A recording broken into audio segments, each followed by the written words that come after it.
Mayong adlaw katawhan sa Dios sa Archdiocese sa Usamis, ingon man usab sa Diocese sa Pagadian. Akong timbaya sa mga mag-uuma ug mga mananagat.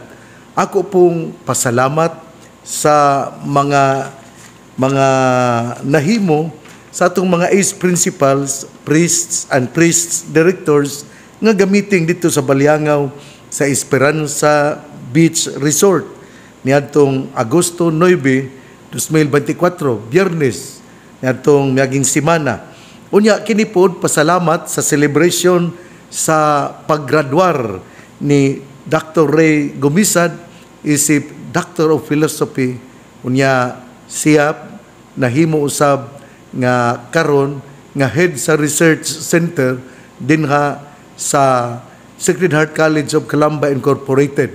Siya pod ang in charge sa education dinha sa Sacred Heart College of Calamba Incorporated. Unya niadto pong August 9, birthday po ni Father Michael Cabillon. Pusa ngadto kang Father Michael Cabillon nga taga Diocese sa Pagadian, o siya ang liturgist, ingon man usab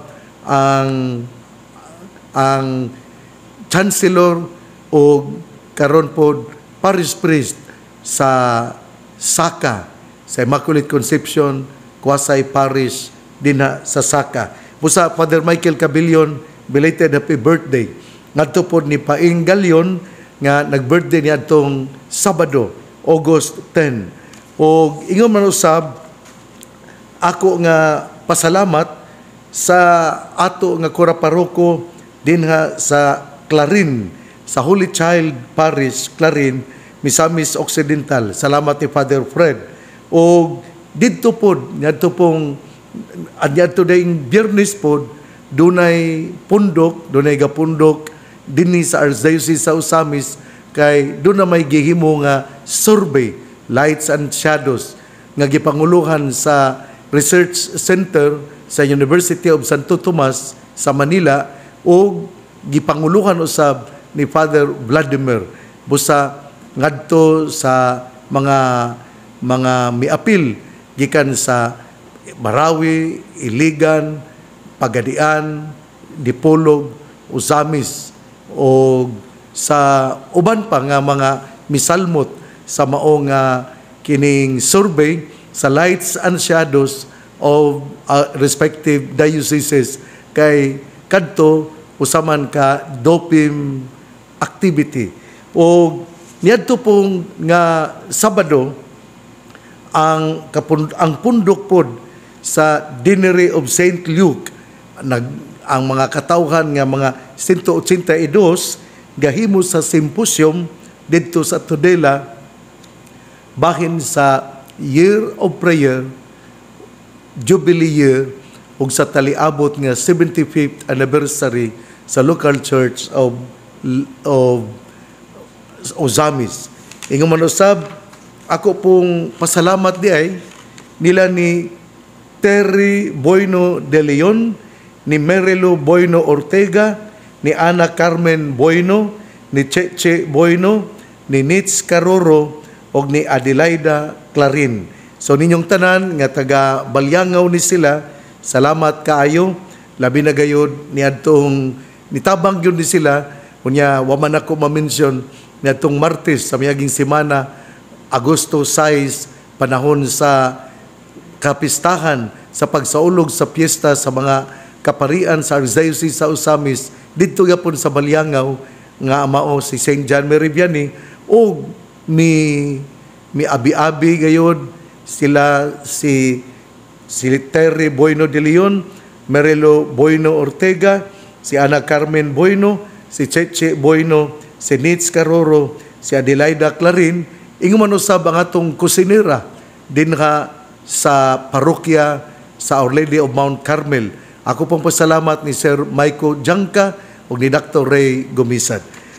O ako di ay nga kining birthday greetings, belated birthday greetings ngadto ni Mr. Boy Ferrarin nga taga Aristan, Ozamis City, ngadto ni Loloy Lumakad sayang birthday nga taga Clarin, nga tagagango, sorry, Mr. Loloy Lumakad nga tagagango nga nag-birthday nitong kagahapon, Domingo.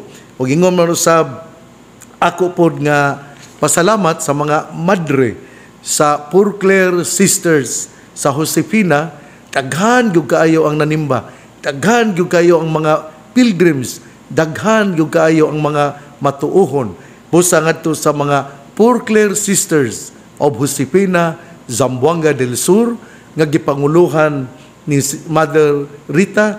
Ug ingon man usab sa nabantog na kaayo nga pari dinha sa Josefina si Father Art. Busa salamat kaayo sa inyong pag-abi-abi kanamo. O karon nining adlawng Lunes, Agosto 12, ika-19 nga semana sa ordinaryo nga kalendaryo sa simbahan, ang atong ebanghelyo atong kutloon sumala sa ebanghelyo ni San Mateo. Sa diha nga ang tanang tinunan nagkapundok didto sa Galilea, miingon si Jesus kanila, ang anak sa tao hapit na itugyan ngadto sa mga tao nga mupatay kaniya, apan sa ikatulo ka adlaw mabanhaw siya. Tungod niini nasubo pag-ayo ang mga tinunan sa pag-abot ni Jesus ug sa iyang mga tinunan didto sa Capernaum. Ang mga kubrador sa buhis alang sa templo miduol kang Pedro ug nangutana, nagbayad ba ang inyong magtutudlo sa buhis alang sa templo? Oo, nagbayad, mitubag si Pedro. Sa pagsulod ni Pedro sa balay, miuna pagsulti si Jesus, Simon, unsa may imong huna-huna? Kinsa man ang magbayad og buhis o sa mga bayranan ngadto sa mga hari nining kalibutana, ang mga lungsuranon ba o ang mga langyaw? Si Pedro mitubag, ang mga langyaw. Si Jesus miingon, kung mao ka na, ang mga lungsuranon dili kinahanglan mubayad. Apan dili kita buot nga kining mga tawhana masilo. Busa lakaw ngadto sa lanaw ug pamasol. Bitara ang unang isda nga makubit ug sa baba niini hikitan mo ang usa ka salapi nga igong ibayad sa imo ug sa akuang buhis alang sa templo. Kuhaa kini ug bayre ang atong buhis. Ang ebanghelyo sa atong Ginoo, daygon ikaw o Kristo. Mga igsuon, nindot yung kay kini ang atong ebanghelyo. Pero atong hinumduman ha, nga kini ebanghelyo nasulat human si Pedro gitudlo nga mangulo sa mga apostoles. Sa diyang ningon ng atong Ginoo, ikaw Pedro, bato, ug tungod niini akong tukuron ang akong simbahan. Ug tungod niini nagpakita si Pedro sa iyang pagka adunay otoridad, gapakita si Pedro sa iyang pagka-leader sa maong pundok. Ug busa ningon si Pedro sa diyang gipangutana siya, nagbayad ba ang inyong magtutudlo sa buhis alang sa templo? Ug mitubag si Pedro, oo, magbayad. Sa pagsulod ni Pedro sa balay, miuna pagsulti si Jesus, Simon, unsa may imong hunahuna? Kinsa man ang magbayad og buhis o sa mga bayranan ngadto sa mga hari nining kalibutana, ang mga lungsuranon ba o ang mga langyaw? Si Pedro mitubag, ang mga langyaw. Nindot gyud kay ni ang conversation, ang istoryahanay nga atong nakutlo nining ebanghelyo ni San Mateo, nga ang mga tinugyanan sa ang mga kobrador sa buhis sa templo nangutana kang Pedro kung nagbayad ba ang magtutudlo sa buhis alang sa templo. Ug diha si Pedro mitubag, oo, nagbayad siya. Dinhi ngano man gyud nga gipungtana man pud sa atong Ginoo nga kinsa man day ang magbayad, ang mga lungsuranon ba, ang mga lungsuranon ba o ang langyaw? Si Pedro mitubag, ang mga langyaw. Sakto yun ang gisulti ni Pedro. Pero dinhi ato pong makuha nga atong Ginoo mingon, oo, sakto ang imong gisulti, pero aron dili masilo o adunay laing panguna-una ang mga magtutudlo sa balaod o sa mga kubrador sa buhis, adto ka sa lanaw o pamasol o ang unang isda nga imong makuha adunay salapi nga igong ibayad sa imo ug sa akong buhis alang sa templo.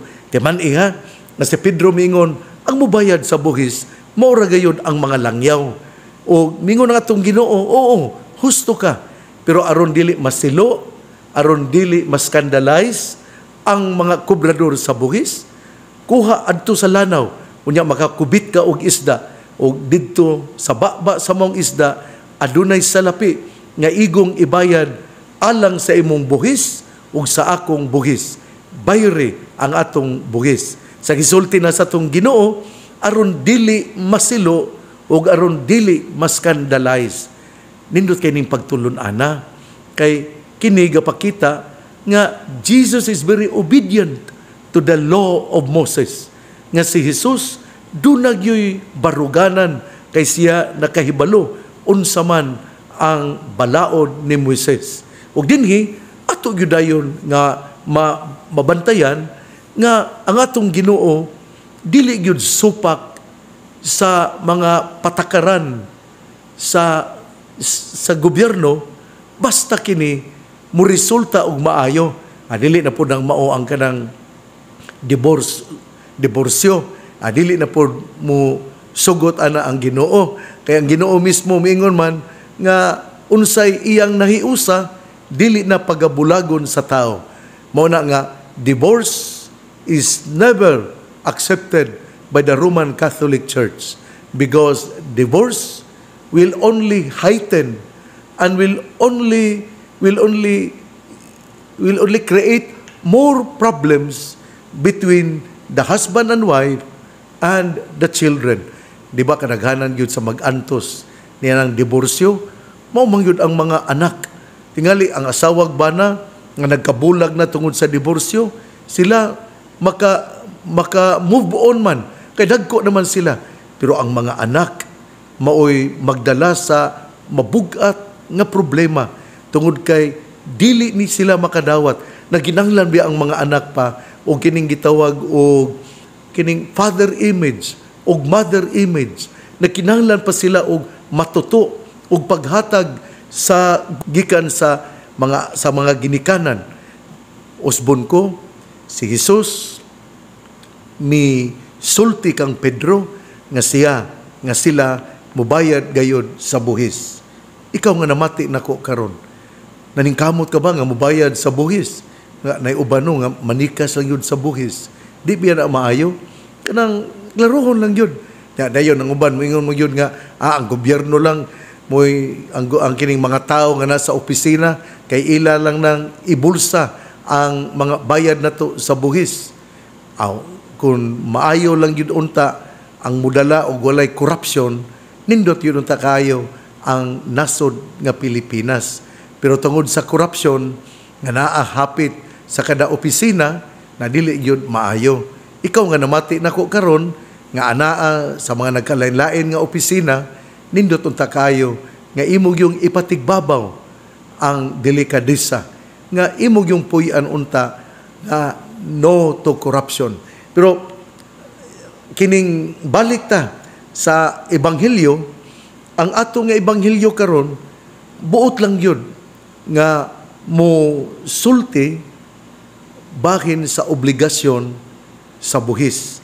Pero ato pong hinumduman ha, kaya ang una nga opening statement nining maong ebanghelyo mauman nga si Jesus mitagna nga anak sa tao hapit na itugyan ngadto sa mga tao nga mupatay kaniya apan sa katulo ka adlaw mabanhaw siya.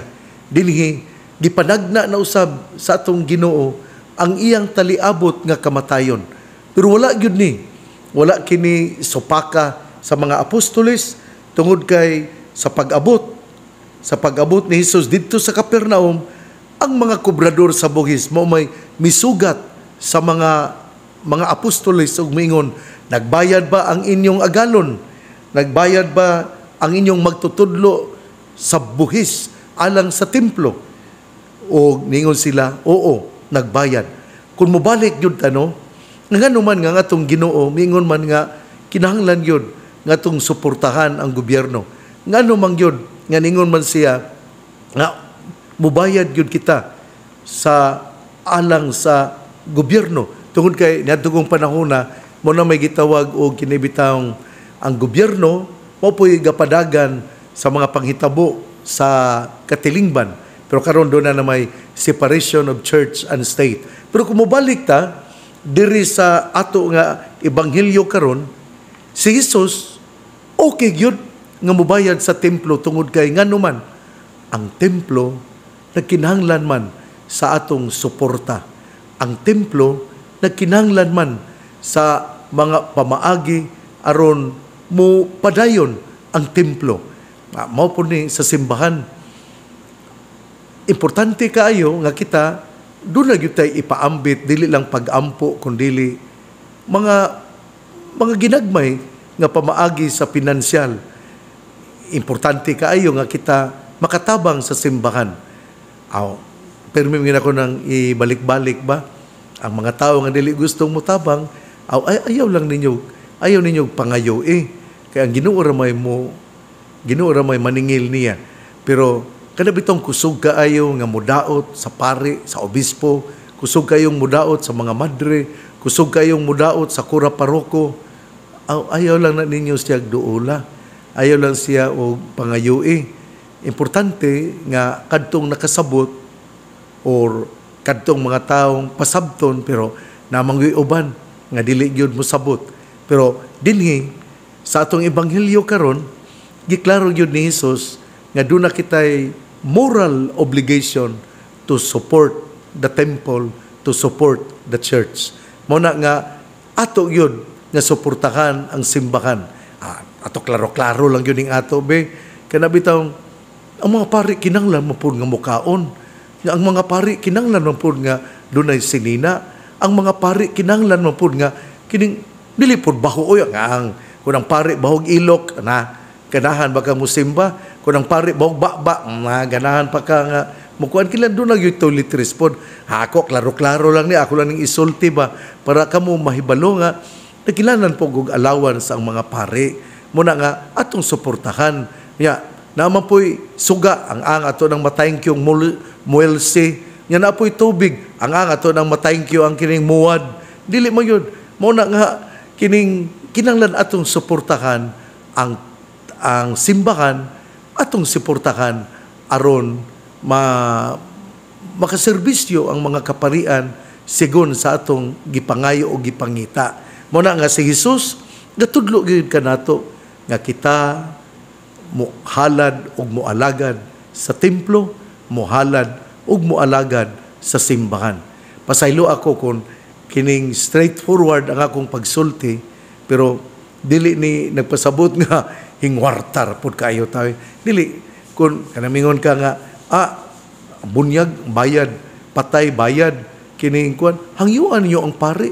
Sulti pagigsulti sa pari, dili man na ingon nga kanang aransil, di man na mao nga kining mubayad juga na kung gusto kang katurang makaabot ug wala gyud ka ang Ginoo ra bitoy maningil nimo ug wala gyud ka di mo na mingon mo nang pari nga o sige charity good.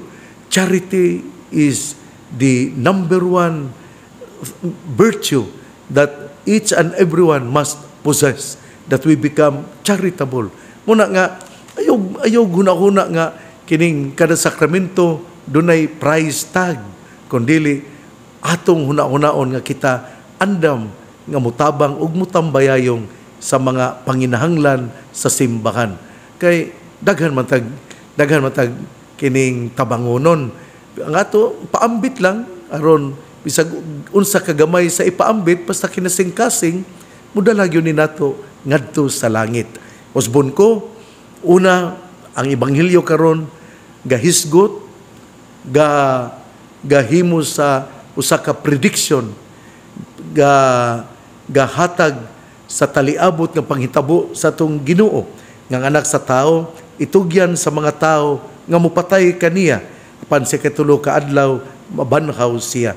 Ikaduha nga si Jesus nga si Jesus ga sugo sa iyang mga tinunan nga mobayad alang sa buhis sa templo o kinahanglan gayud nga ato kining buhaton.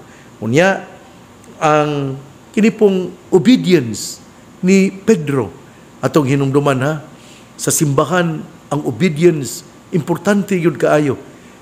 Ang Ginoo si Jesus mingon man, Simon, kung mao ka na kung adto sa lanaw o pamasol nya bitara ang unang isda nga imong mga makubit ug sa baba niini hikitan mo ang usa ka salapi nga igong ibayad sa imo ug sa ako ang buhis alang sa templo. Dinhi atong makita ba nga si Pedro mihimo gyud sa gipabuhat sa atong Ginoo. Importante kining obedience. Importante gyud kaayo ni ang pamati sa atong mga superior. Dili sa ta sa simbahan. Kana bitawng ikaw nagtrabaho ka sa opisina, unya kining dili ka mamati sa imo nga chief dinha sa opisina kay gusto ka gyud nga ang imong gusto mao'y matuman na dili pa man ka chief. Ikaduha, maubitaw nga wala ka ma-chief, bisag bright ka kaayo, tungod sa imong karakter, tungod sa imong kinaiya. Mao na nga, kung gusto ka nga mamahimo nga dako, kinahanglan mamahimo kang matinud-anon sa pagsunod sa unsay gusto sa imo nga leader. Kaya eventually, you will become the leader kung ikaw maayo nga mosunod o duna kagyoy kining duna gyud kay kanabitong gugma nga mosunod sa gisulti sa imong superior. Dili lang ta maghisgutan ng blind obedience kung maghisgot lang gyud ta dinhi sa opisina kay ang opisina mao mo gyud na makita mo gyud na dinha ang imong pagka seryoso nga motuman sa gimando sa imo nga superior dinha nang maong opisina ka. Abisag sa mga maestra, kung ikaw ron sige lang kag supak sa imong principal, tagaan ka kaha og dako nga rating panahon sa katapusan sa eskwela. Nya kana bang rating mura ba nay basis nga ikaw i-promote teacher 1, teacher 2, teacher 3, teacher 4. Unya magsige kag bagut-but. Unya wala kay obedience sa imong principal, adi gyud katagaan og dako nga rating. Oy, ibutang pa noon dito nga always disobeying the principal, the person in authority. Na ang mo evaluate nimo kay ikaw lagi bagibian, dili mo tahod sa superior, dili kagayon ma-promote. Wala nga kadtong namati nako karon. Ibalik po nato. Kada bitaw moingon nga bright pa man ko anak niya nganong na principal man na siya. Uy, usa sa qualification sa principal, mamati sa superintendent, mamati sa supervisor. Unya, ikaw po nga kining ubos sa principal, mamati po ka sa principal. Na, dili kagali, wala gi kay obedience, wag yung kay kaugmaon. Sige lang, pundo lang diya, may mukhang kining maintenance, pwede lang diya, pundo lang din na, pero kung magsige kag supak po, atak-takon ka sa mong pag-maintenance. Mapo ni ang simbahan. Si Pedro giingnan, adto sa lanaw, o pamasol dito. May adto yun si Pedro. Gapakita yun sa siyang obedience, ngadto ni Jesus. Muna nga, kung ikaw pare, magpakaroon ingnon ka, nga bright ka ba sa obispo, at tingali, bright ka pa sa obispo, pero wa man kabuhat ang obispo. Kunya, kining mag-una-una ka yun sa obispo, unsay ang ayang buhaton sa kining diocese, ikay mo una-una og kining muhimo buhat ana. Maayo man ang imong gihimo pero ayaw unhi ang obispo, ayaw pagtuga-tuga og kining buhat nga wala ka sugua, konsulta sa obispo. Ayaw ibutang din na sa kining chat sa general nga ikaw mooy mo himo ani ana. Di man ka obispo. Wait for when you become a bishop. Kunya kanang kuan pod, kanang kung gusto gyud ka, open man kay ko. Tawagi ko nya ina nga bishop, do na lagi ni mo ani Kay mingon ko nga, doon ay gikan sa CBCP, Padre, gauna in taong kong dawat, pero ako sa nang gitanaw, kung epektibo ba na din sa atong diocese, muna nga, mangayo sa ko o panguna-una sa uban, pero ako yun ang gamiton. Muna nga, ayaw pag una-una na ko, kay dili po na maayo. Obedience, Father, obedience. Kani bitawng pare nga way obedience, awag yung kay kaugmaon. Pirmi kag yun, ngadto sa kining ubos. Kalay huna-huna, unsa na ipasabot ana. Mauna nga, importante kaayo ang obedience sa simbahan. Obedience creates harmony. Obedience gives a space in order that things will be done in the proper order. Pero kung ang pare gali walay obedience, ay disarray, dunay chaos ang simbahan. Unya, luoy kayo ang mga tao. Muna nga, ay lang ka problema. Kung ang pare dili mo tuo, evaluaton mo na sa obispo, eventually, that priest will be suspended. Muna nga, ay lang, sige lang. Ako, sa akong pagka-obispo, mag-ihap man lang ko, 1, 2, 3, 4, 5, niya iampo po na ko. Pero kung nila yun madala, aw atong kuhaon, atong ilisan, mao manay pamaagi aron siya makabantay nga ang obedience importante kaayo dinha sa simbahan. Sa turong ebanghelyo nga gikutlo sa ebanghelyo ni San Mateo kapitulo 17 bersikulo 22 hangtod sa 27, gasulti gayud kanato nga si Jesus nagtagna na sa iyang kamatayon ug pagkabanhaw. Unya ikaduha nga si Jesus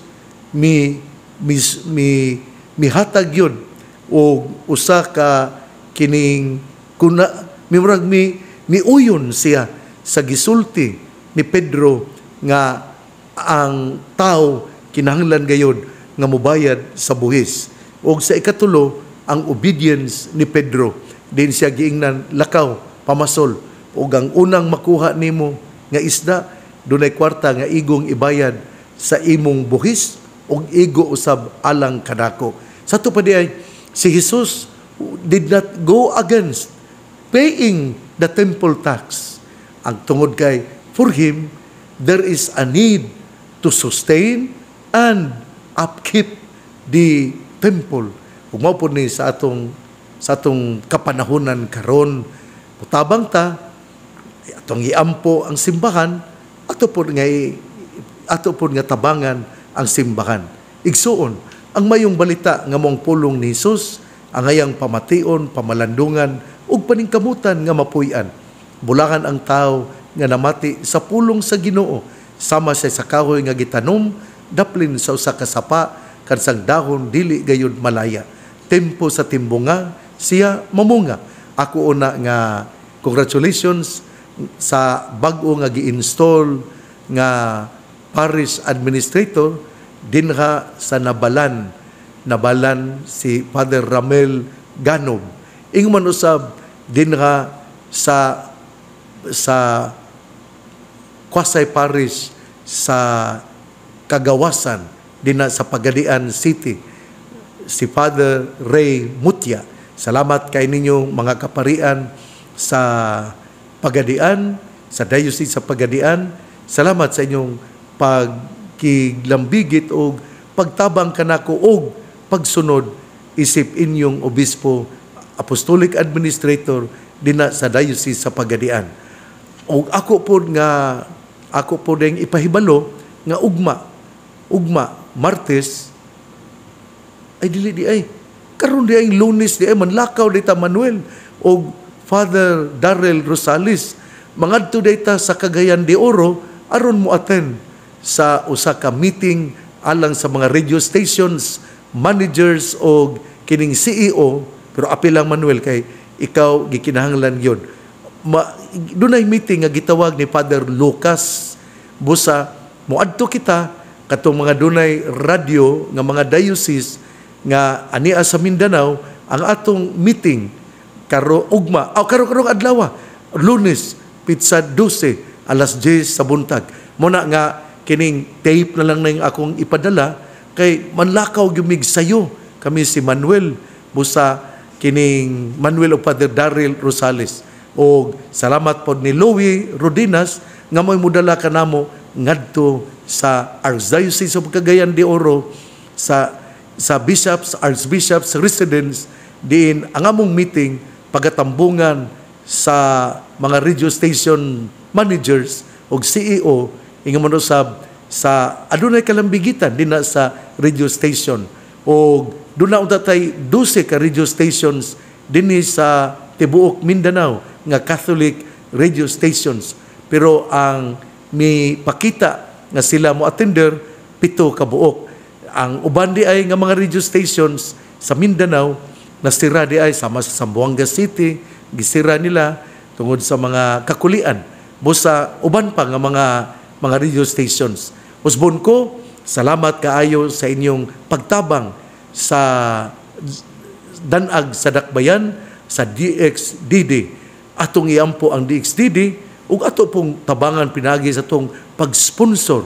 Oy Manuel, imo niya nga i-appeal si Marcosa Cabahog kay nagpadala na upod siya aron mo sponsor. Busa nadto ni Ma'am ni Manang Marcosa Cabahog, salamat nga bisan sa iyang pagkakabos pero siya nakapaambit. Munang salamat kaayo og akong dasigon ang uban usab sa nga namati nako karon nga mo sponsor usab. Kada bitang ay laki gunahuna nga kuan kanang tabang-taba aron kining atong pulpito sa kahanginan mo padayon. Sa ako nang gikaingon kaganina, ang uban nga mga radio station sa Mindanao misira. Pero kung kamo nga namati nako karon ang mga katawhan sa usamis nga matinabangon, ako moingon kaninyo ipadayon ang inyong pagtabang sa DXDD, ang pulpito sa kahanginan sa Archdiocese sa Usamis. Ako pong awhagon ang mga anaa sa kabungturan, sa kanaw-kanaw, dito sa uban nga mga lugar. Ako nang gisulti tungod kay dito man ko sa miaging kagahapon, Domingo, dito man ko sa Josefina. Miagi kami sa Bonifacio, unya padulong dayon sa Josefina. 30 minutos lang gikan sa Bonifacio hangtod sa Josefina. Tungod kay nindot na gyud kaayo ang dalan. Dili na pareha sa una. Nindot na gyud kaayo ang dalan. Salamat sa ato nga mga opisyalis sa gobyerno. Salamat kaayo ni Gobernador Henry Waminal. Salamat ni Congressman Ando Waminal. O ingon man usab sa ato nga mayor padulong din sa Dunbic si Mayor Dodong Moralion. Sa tanan nga mga nakadungog nako, awhagon ta kamo, kamong anaa sa Namot, Sinakaban, kamong anaa sa Tonggo, kamong anaa sa Katipunan, kamong anaa sa Jimenez, sa Kabukiran, dina sa City, dina sa Carmen, dina sa mga taga-aluran. Salamat kaayo. Salamat usab sa Kabukiran nga nakadungog karon labi na diya sa Concepcion o sa Don Victoriano. Salamat. Tune in yun ta permi sa DXDD 657 sa AM sa mga radio o sa FM 100.7 sa Cool Radio. Natong tanan ako miingon ang pangaliya sa mahal nga Birhen Maria nga gisangpit sa mga misamisnon nga Birhen sa kuta, ang Ginoo magapanalangin kanatong tanan. Sa ngalan samahan sa Anak ug sa Espiritu Santo. Amen.